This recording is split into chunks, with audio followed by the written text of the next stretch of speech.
Houjik viral kana Oiriba cream adugi matangda bonila khetri mayumna wafam khara thamlkli madudi mayam taingoi da su tainabiganu aigi clinic da su tainabiganu cream se mayam gi demand gi aikoina lautharaga thambani sida sanaba sanadaba haiba sidi mi gi skin tongali afaba su mayam yauri cream se yuandrasu yai apamba mi singi khak thambani pamdaba singna taibirunu aduga Sanadaba mi singdo clinic ta laaga tanabiyu. Akoina lona yolamlabadi kadaubai clinic ki logo amadi phone number ahum haptoino. Cream sidi mayamna lauraga yuanbadu maina khoisu lautharaga yuanbani.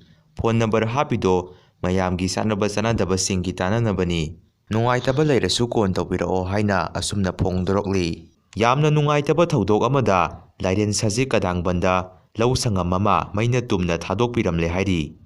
Manipur da Houjik thokliba irang asi Kangleipak khaidoknaduna irang asi tawhallaga Manipur thuwainanaba tawribani sahi asigi July gi tang 12 da government gi seda lanjenariba mi gi masingsi kayano haibasi Houjik phawba chapchaba khangdri haina iraga leiramle Dr. Angomsa Bimola Koijam Sangai festival gi mayokta kokomi gi khongpham sesilagli November gi tang 10 da paktaknana wakat khongjang Aduga tang 18 da sintha leptuna protest tawbiyu.